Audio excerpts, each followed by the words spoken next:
ಬೇರೆ ಕೆಲವು ತೊಡಕುಗಳು ನಿಜಕ್ಕೂ ತೊಡಕುಗಳಲ್ಲ. ಹೊಸ ಬರಹವನ್ನು ಒಪ್ಪದಿರುವವರು ಅದನ್ನು ಬಳಸತೊಡಗಿದಲ್ಲಿ ಬೇರೆಯೂ ಕೆಲವು ತೊಡಕುಗಳು ಉಂಟಾಗಬಲ್ಲುವು ಎಂಬುದಾಗಿ ಹೇಳುತ್ತಾರೆ. ಆದರೆ ಇವುಗಳೆಲ್ಲ ಬರಹದ ನಿಜವಾದ ಸ್ವರೂಪವೇನು, ಮಾತಿಗೂ ಬರಹಕ್ಕೂ ನಡುವಿರುವ ಸಂಬಂಧ ಎಂತಹದು ಮತ್ತು ಬರಹಕ್ಕೂ ನುಡಿಗೂ ನಡುವಿರುವ ಸಂಬಂಧ ಎಂತಹದು ಎಂಬುದನ್ನು ಸರಿಯಾಗಿ ತಿಳಿದುಕೊಳ್ಳದಿದ್ದುದರಿಂದಾಗಿ ಅವರಲ್ಲಿ ಮೂಡಿರುವ ಅನಿಸಿಕೆಗಳು ಮಾತ್ರ. ಅವು ನಿಜವಾದ ತೊಡಕುಗಳಲ್ಲ. ಅವುಗಳಲ್ಲಿ ಮುಖ್ಯವಾದ ಕೆಲವನ್ನು ಕೆಳಗೆ ವಿವರಿಸಲಾಗಿದೆ. ಹೆಚ್ಚು ಬರಿಗೆಗಳಿರುವುದು ಶ್ರೀಮಂತಿಕೆ ಅಲ್ಲ. ಕನ್ನಡ ಬರಹದಲ್ಲಿ 17 ಹೆಚ್ಚಿನ ಬರಿಗೆಗಳಿರುವುದು ಅದರ ಶ್ರೀಮಂತಿಕೆ. ಅವನ್ನು ಕಡಿಮೆ ಮಾಡುವುದೆಂದರೆ ಆ ಶ್ರೀಮಂತಿಕೆಯನ್ನು ಕಳೆದುಕೊಂಡಂತೆ ಎಂಬುದಾಗಿ ಕೆಲವರು ವಾದಿಸುತ್ತಾರೆ. ಆದರೆ ಈ ಬರಿಗೆಗಳ ಬಳಕೆಯನ್ನು ಗಮನಿಸಿದಲ್ಲಿ ನಿಜಕ್ಕೂ ಅದು ಕನ್ನಡ ಬರಹದ ಶ್ರೀಮಂತಿಕೆಯಲ್ಲ, ಕಾಲ್ತೊಡಕು ಎಂಬುದು ಗೊತ್ತಾಗುತ್ತದೆ. ಹಳೆ ಕನ್ನಡದ ಕಾಲದಲ್ಲಿ ರಕಾರ ಮತ್ತು ಳಕಾರಗಳು ಮಾತ್ರವಲ್ಲದೆ ರಕಾರ ಮತ್ತು ಳಕಾರಗಳೆಂಬ ಬೇರೆಯೂ 2 ಬರಿಗೆಗಳು ಬಳಕೆಯಲ್ಲಿದ್ದುವು. ಆಗಿನ ಕಾಲದ ಉಲಿಕೆ ಉಚ್ಚಾರಣೆಯಲ್ಲೂ ಈ ಬರಿಗೆಗಳ ನಡುವೆ ವ್ಯತ್ಯಾಸವಿತ್ತು. ಆದರೆ ಉಲಿಕೆಯಲ್ಲಿದ್ದ ಈ ವ್ಯತ್ಯಾಸ ಆಮೇಲೆ ಇಲ್ಲವಾಯಿತು ಮತ್ತು ಈ ಕಾರಣಕ್ಕಾಗಿ ಬರಹದಿಂದಲೂ ಈ 2 ಹೆಚ್ಚಿನ ಬರಿಗೆಗಳನ್ನು ಬಿಟ್ಟುಕೊಡಲಾಯಿತು. ಹಳೆಗನ್ನಡದ ಬರಹಗಳ ಕಾಲದಲ್ಲಿ ಈ 2 ಹೆಚ್ಚಿನ ಬರಿಗೆಗಳಿದ್ದುದು ಕನ್ನಡ ಲಿಪಿಯ ಶ್ರೀಮಂತಿಕೆ ಎಂದು ಹೇಳಬಹುದು. ಯಾಕೆಂದರೆ ಈ ವ್ಯತ್ಯಾಸವನ್ನು ಬರಹದಲ್ಲಿ ತೋರಿಸಲಿಲ್ಲವಾದರೆ ಎಲ್ಲಿ ರಕಾರವನ್ನು ರ ಎಂಬುದಾಗಿ ಓದಬೇಕು ಮತ್ತು ಎಲ್ಲಿ ಲಕಾರವನ್ನು ಳ ಎಂಬುದಾಗಿ ಓದಬೇಕು ಎಂಬುದು ಓದುಗರಿಗೆ ಗೊತ್ತಾಗುತ್ತಿರಲಿಲ್ಲ. ಆದರೆ ಈ ಉಲಿಗಳ ನಡುವಿನ ವ್ಯತ್ಯಾಸಗಳು ಇವತ್ತಿನ ಕನ್ನಡಿಗರ ಉಲಿಕೆಯಲ್ಲಿ ಇಲ್ಲವೇ ಓದಿನಲ್ಲಿ ಉಳಿದುಕೊಂಡಿಲ್ಲ. ಹಾಗಾಗಿ ಅವರ ಮಟ್ಟಿಗೆ ಈ ಬರಿಗೆಗಳನ್ನು ಬರಹದಲ್ಲಿ ಉಳಿಸಿಕೊಳ್ಳುವುದು ತೊಡಕಾಗಬಲ್ಲುದಲ್ಲದೆ ಶ್ರೀಮಂತಿಕೆಯಾಗಲಾರದು. ಯಾಕೆಂದರೆ ಅವನ್ನು ಹಾಗೆ ಉಳಿಸಿಕೊಂಡಿದ್ದರೆ ಕರೆ ಬರಹೇಳು, ಕರೆ ಹಾಲು ಕರೆ, ಊರು ಹಳ್ಳಿ, ಊರು ನಿಲ್ಲಿಸು, ತೆರೆ ಕಡಲಿನ ತೆರೆ, ತೆರೆ ಬಾಗಿಲು ತೆರೆ ಎಂಬಂತಹ ಹಲವಾರು ಪದಗಳನ್ನು ಬರೆಯುವಾಗ ಅವುಗಳಲ್ಲಿ ರಕಾರವನ್ನು ಎಲ್ಲಿ ಬಳಸಬೇಕು ಮತ್ತು ರಕಾರವನ್ನು ಎಲ್ಲಿ ಬಳಸಬೇಕು ಎಂಬುದನ್ನು ನೆನಪಿನಲ್ಲಿರಿಸಿಕೊಳ್ಳಬೇಕಾಗುತ್ತಿತ್ತು. ಮೊದಲನೆಯದರಲ್ಲಿ ರಕಾರವಿತ್ತು ಮತ್ತು ಎರಡನೆಯದರಲ್ಲಿ ರಕಾರವಿತ್ತು. ಇದೇ ರೀತಿಯಲ್ಲಿ ಉಳಿ ಕೆತ್ತುವ ಉಳಿ, ಉಳಿ ಉಳಿಯು, ಎಳೆ ಎಳತು, ಎಳೆ ಎಳೆದಾಡು, ಬಳಸು ನೇರವಲ್ಲದ, ಬಳಸು ಉಪಯೋಗಿಸು ಎಂಬಂತಹ ಹಲವಾರು ಪದಗಳನ್ನು ಬರೆಯುವಾಗ ಅವುಗಳಲ್ಲಿ ಳಕಾರವನ್ನು ಯಾವ ಪದದಲ್ಲಿ ಬಳಸಬೇಕು ಮತ್ತು ಳಕಾರವನ್ನು ಯಾವ ಪದದಲ್ಲಿ ಬಳಸಬೇಕು ಎಂಬುದನ್ನು ನೆನಪಿನಲ್ಲಿರಿಸಿಕೊಳ್ಳಬೇಕಾಗುತ್ತಿತ್ತು.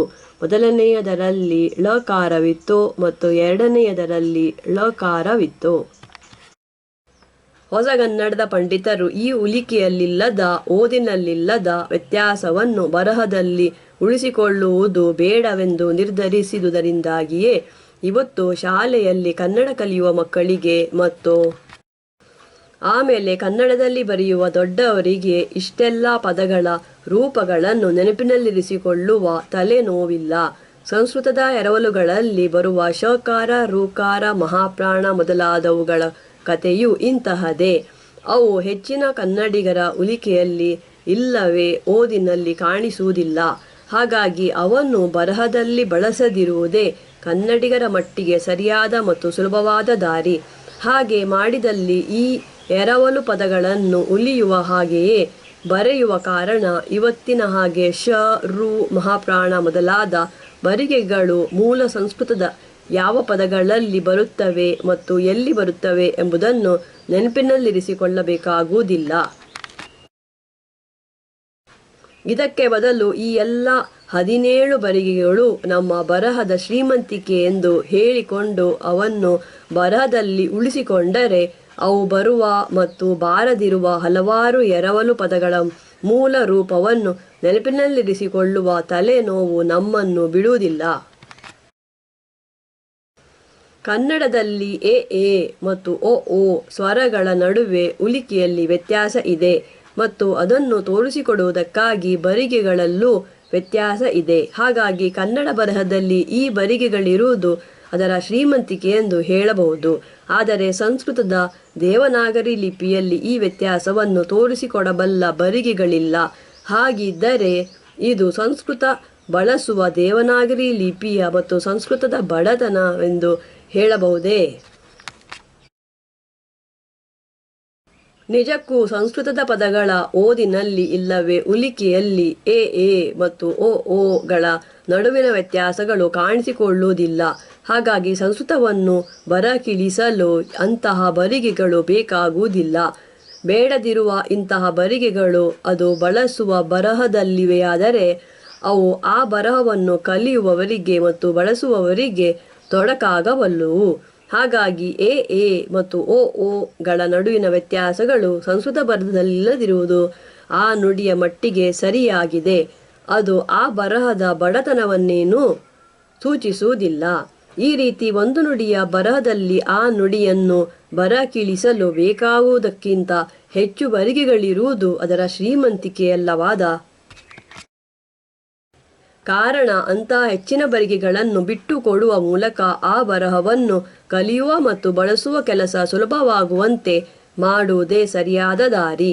ಹೀಗೆ ಮಾಡುವ ಮೂಲಕ ನಾವು ನಮ್ಮ ಬರಹದಲ್ಲಿ ನಮಗೆ ಬೇಡದಿರುವ ತೊಡಕನ್ನು ಕಳೆದುಕೊಳ್ಳುತ್ತೇವಲ್ಲದೆ ಬೇಕಾಗಿರುವುದೇನನ್ನೂ ಕಳೆದುಕೊಳ್ಳುವುದಿಲ್ಲ.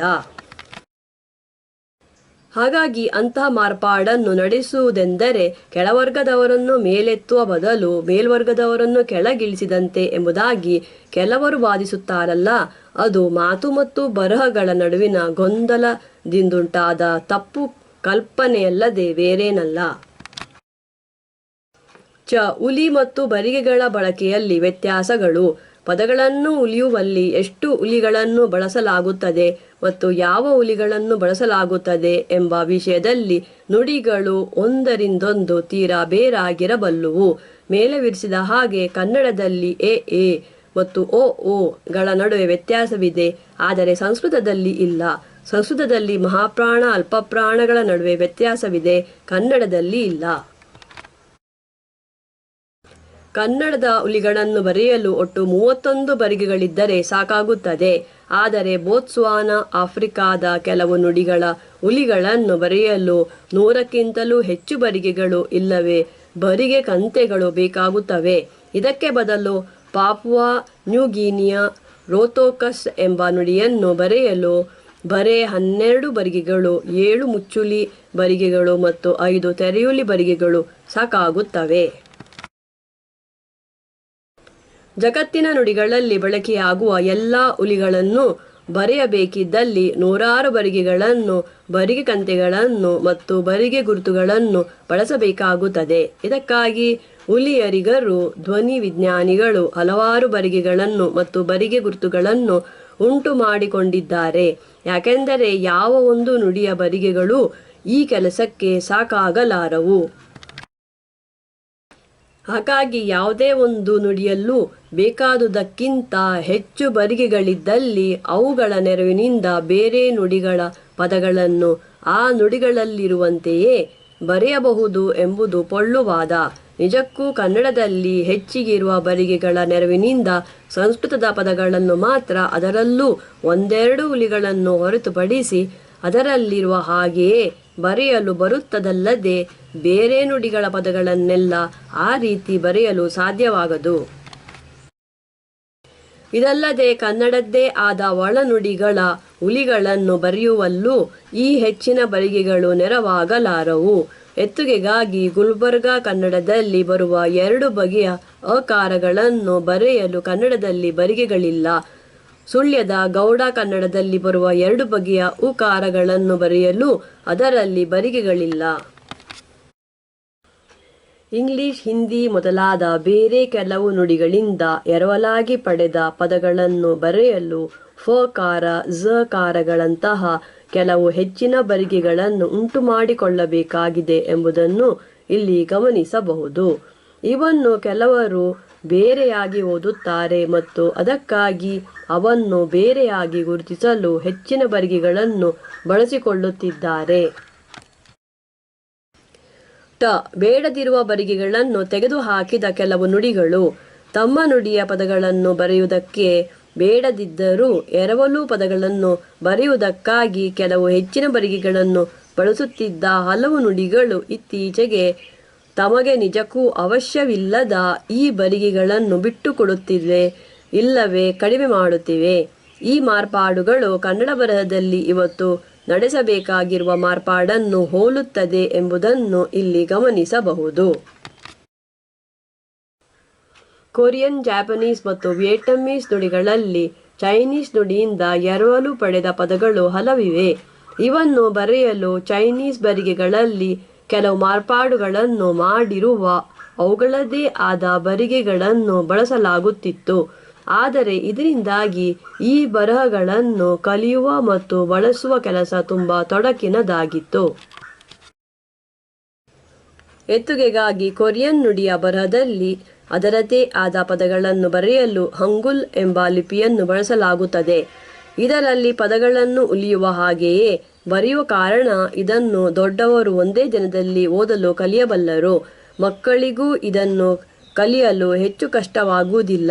1 ವರ್ಷದೊಳಗೆ ಅವರಿಗೆ ಆ ಲಿಪಿಯಲ್ಲಿ ಬರೆದ ಯಾವ ಬರಹವನ್ನು ಬೇಕಿದ್ದರೂ ಓದಲು ಬರುತ್ತದೆ. ಆದರೆ ಕೊರಿಯನ್ ಬರಹಗಳಲ್ಲಿ ಹಂಗುಲ್ ಬರಿಗೆಗಳೊಂದಿಗೆ ಹಂಜಾ ಎಂಬ ಹೆಸರಿನ ಚೈನೀಸ್ ಮೂಲದ ಬರಿಗೆಗಳನ್ನು ಬಳಸಲಾಗುತ್ತದೆ. ಇವುಗಳನ್ನು ಕಲಿಯಲು ಮಕ್ಕಳಿಗೆ ಹಲವು ವರ್ಷಗಳೇ ಬೇಕಾಗುತ್ತವೆ.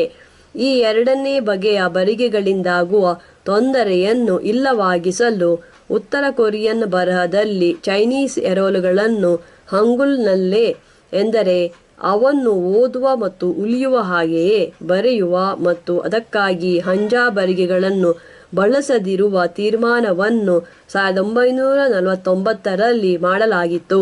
ಈ ನಿರ್ಧಾರದಿಂದಾಗಿ ಉತ್ತರ ಕೊರಿಯಾದಲ್ಲಿ ಬರಹ ಬಾರದವರೇ ಇಲ್ಲದ ಹಾಗೆ ಮಾಡಲಾಗಿದೆ ಎಂದು ಹೇಳಲಾಗುತ್ತದೆ. ಆದರೆ ದಕ್ಷಿಣ ಕೊರಿಯಾದಲ್ಲಿ ಚೈನೀಸ್ ಎರವಲುಗಳನ್ನು ಬರೆಯಲು ಇವತ್ತಿಗೂ ಹಂಜಾ ಬರಿಗೆಗಳನ್ನೇ ಬಳಸಲಾಗುತ್ತಿದೆ. ಹಾಗಿದ್ದರೂ ಅವುಗಳ ಎಣಿಕೆಯನ್ನು ಆದಷ್ಟು ಕಡಿಮೆ ಮಾಡಲು ಪ್ರಯತ್ನಿಸಲಾಗುತ್ತಿದೆ. ಉತ್ತರ ಕೊರಿಯಾದಲ್ಲೂ ಕೆಲವು ಚೈನೀಸ್ ಮೂಲದ ಬರಿಗೆಗಳನ್ನು ಬಳಸಲು ಜನರ ಒತ್ತಾಯದಿಂದಾಗಿ 1968ರಲ್ಲಿ ಒಪ್ಪಿಗೆ ಕೊಡಲಾಗಿತ್ತು. ಜಪಾನಿನಲ್ಲೂ ಇಂತಹದೇ ಒಂದು ಕಟ್ಟಳೆಯನ್ನು ಮಾಡಲಾಗಿದೆ. ಅಲ್ಲಿನ ಬರಹಗಳಲ್ಲಿ ಯಾವ ಚೈನೀಸ್ ಪದ ಬರಿಗೆಗಳನ್ನು ಬಳಸಬಹುದು ಎಂಬುದಕ್ಕೆ ಒಂದು ಪಟ್ಟಿಯನ್ನು ಮಾಡಲಾಗಿದ್ದು ಅವುಗಳ ಎಣಿಕೆಯನ್ನು ಹತೋಟಿಯಲ್ಲಿರಿಸಿಕೊಳ್ಳಲಾಗಿದೆ. ರಷ್ಯಾದಲ್ಲಿ 18ನೇ ಶತಮಾನದಲ್ಲೊಮ್ಮೆ ಮತ್ತು 20ನೇ ಶತಮಾನದಲ್ಲಿ ಇನ್ನೊಮ್ಮೆ ರಷ್ಯನ್ ಬರಹದಲ್ಲಿ ಮಾರ್ಪಾಡುಗಳನ್ನು ನಡೆಸಲಾಗಿದೆ. ಈ ಮಾರ್ಪಾಡುಗಳ ಮೂಲಕ ಮುಖ್ಯವಾಗಿ ಚರ್ಚಿಗೆ ಸಂಬಂಧಿಸಿದ ಬರಹಗಳಲ್ಲಿ ಬಳಕೆಯಾಗುವಂತಹ ಕೆಲವು ಬರಿಗೆಗಳನ್ನು ಸಾಮಾನ್ಯ ಜನರು ಬಳಸುವ ಬರಹದಿಂದ ತೆಗೆದುಹಾಕಲಾಗಿದೆ. ಎತ್ತುಗೆಗಾಗಿ ಓದಿನಲ್ಲಿ ವ್ಯತ್ಯಾಸವಿಲ್ಲದಿದ್ದರೂ ಬರಹದಲ್ಲಿ ಎರಡೆರಡು ಬರಿಗೆಗಳನ್ನು ಬಳಸುವಂತಹ ಕಡೆಗಳಲ್ಲೆಲ್ಲ ಒಂದನ್ನು ಮಾತ್ರ ಉಳಿಸಿಕೊಂಡು ಇನ್ನೊಂದನ್ನು ತೆಗೆದುಹಾಕುವ ಮಾರ್ಪಾಡನ್ನು 20ನೇ ಶತಮಾನದಲ್ಲಿ 1917ರಲ್ಲಿ ನಡೆಸಲಾಗಿದೆ. ಈ ಎರಡು ಮಾರ್ಪಾಡುಗಳಿಂದಾಗಿ ರಷ್ಯನ್ ಬರಹವನ್ನು ಕಲಿಯುವ ಮತ್ತು ಬಳಸುವ ಕೆಲಸ ಇವತ್ತು ತುಂಬ ಸುಲಭವಾಗಿದೆ. ವಿಯೆಟ್ನಾಂನಲ್ಲಿ ಈ ತೊಡಕನ್ನು ಹೋಗಲಾಡಿಸಲು ಬೇರೆಯೇ ಒಂದು ದಾರಿಯನ್ನು ಕಂಡುಕೊಳ್ಳಲಾಗಿದೆ. ಚೈನೀಸ್ ಲಿಪಿಯಿಂದ ಬೆಳೆದು ಬಂದಿರುವ ಹಿಂದಿನ ಲಿಪಿಯನ್ನೇ ಬಿಟ್ಟುಕೊಡಲಾಗಿದೆ ಮತ್ತು ಅದಕ್ಕೆ ಬದಲಾಗಿ ರೋಮನ್ ಲಿಪಿಯನ್ನು ಅದರಲ್ಲಿ ಅವರಿಗೆ ಬೇಕಾಗುವ ಮಾರ್ಪಾಡುಗಳನ್ನು ಮಾಡಿ ಬಳಸಲು ತೊಡಗಲಾಗಿದೆ. ಇದರಿಂದಾಗಿ ಚೈನೀಸ್ ಎರವಲು ಪದಗಳನ್ನು ಬರೆಯಲು ಅದರಲ್ಲಿ ಇವತ್ತು ಚೈನೀಸ್ ಮೂಲದ ಬರಿಗೆಗಳನ್ನು ಬಳಸಬೇಕಾಗಿಲ್ಲ. ಇದೇ ರೀತಿಯಲ್ಲಿ ಟರ್ಕಿಷ್ನಲ್ಲೂ ಮೊದಲಿಗಿದ್ದ ಅರೇಬಿಕ್ ಮೂಲದ ಲಿಪಿಯನ್ನು ಬಿಟ್ಟುಕೊಟ್ಟು ರೋಮನ್ ಲಿಪಿಯನ್ನು ಬಳಸಲು ತೊಡಗಲಾಗಿದೆ ಮತ್ತು ಹೀಗೆ ಮಾಡಿದುದರಿಂದಾಗಿ ಅರೇಬಿಕ್ ಪದಗಳನ್ನು ಅರೇಬಿಕ್ ಬರಹದಲ್ಲಿರುವ ಹಾಗೆಯೇ ಬರೆಯಬೇಕೆಂಬ ಕಟ್ಟಳೆಯನ್ನು ಬಿಟ್ಟುಕೊಳ್ಳಲು ಸಾಧ್ಯವಾಗಿದೆ. ಸೋಮಾರಿ ಬರಹಗಳಲ್ಲೂ ಮೊದಲಿನ ಅರೇಬಿಕ್ ಮೂಲದ ಲಿಪಿಯ ಬದಲು ರೋಮನ್ ಲಿಪಿಯನ್ನು ಬಳಕೆಗೆ ತರಲಾಗಿದೆ. ಎರವಲು ಪದಗಳನ್ನು ಬರೆಯುವಲ್ಲಿ ಇಂತಹ ಮಾರ್ಪಾಡನ್ನು ನಡೆಸಿರುವ ಇನ್ನೊಂದು ನುಡಿಯೆಂದರೆ ನಾರ್ವೇಜಿಯನ್. ಇದರಲ್ಲಿ ಮೊದಲಿಗೆ ಎರವಲು ಪಡೆದ ಪದಗಳನ್ನು ಬೇರೆ ರೀತಿಯಲ್ಲಿ ಬರೆಯಲಾಗುತ್ತಿತ್ತು. ಆದರೆ 1862ರಲ್ಲಿ ಅವನ್ನು ಹೇಗೆ ಓದಲಾಗುತ್ತದೆಯೋ ಹಾಗೆಯೇ ಬರೆಯುವಂತೆ ಮಾರ್ಪಡಿಸಲಾಯಿತು.